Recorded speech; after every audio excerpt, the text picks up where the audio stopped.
Prania e armatimit me theks veçantë në veri të Kosovës mund të lidhet edhe nga e kaluara, pra edhe nga periudha prej luftës pas luftës e Këndël, për të njëjtën kohë mund të lidhet edhe me mundësinë e çarkullimit të armëve të tilla. Është jashtëzakonisht e rëndësishme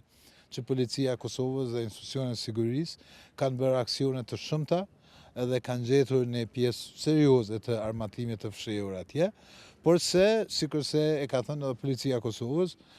një pjesë e rrugëve ilegale që lidhen me Serbi janë edhe matutje në funksion. Pra, qeveria e Kosovës dhe policia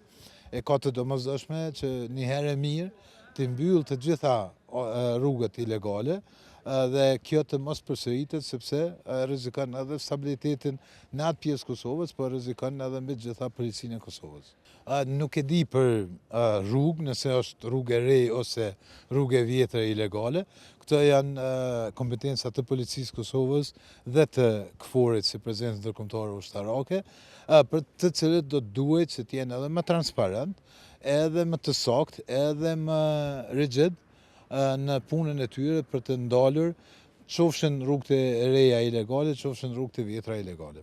Absolutisht, prania e armëve në veri të Kosovës, armë ilegale, është një prej shkaktarëve kryesor të cënimit të sigurisë së Republikës Kosovës, sepse është e qartë, dhe sidomos pas rastit të Banjskës, është e qartë që qëllimi apo motivimi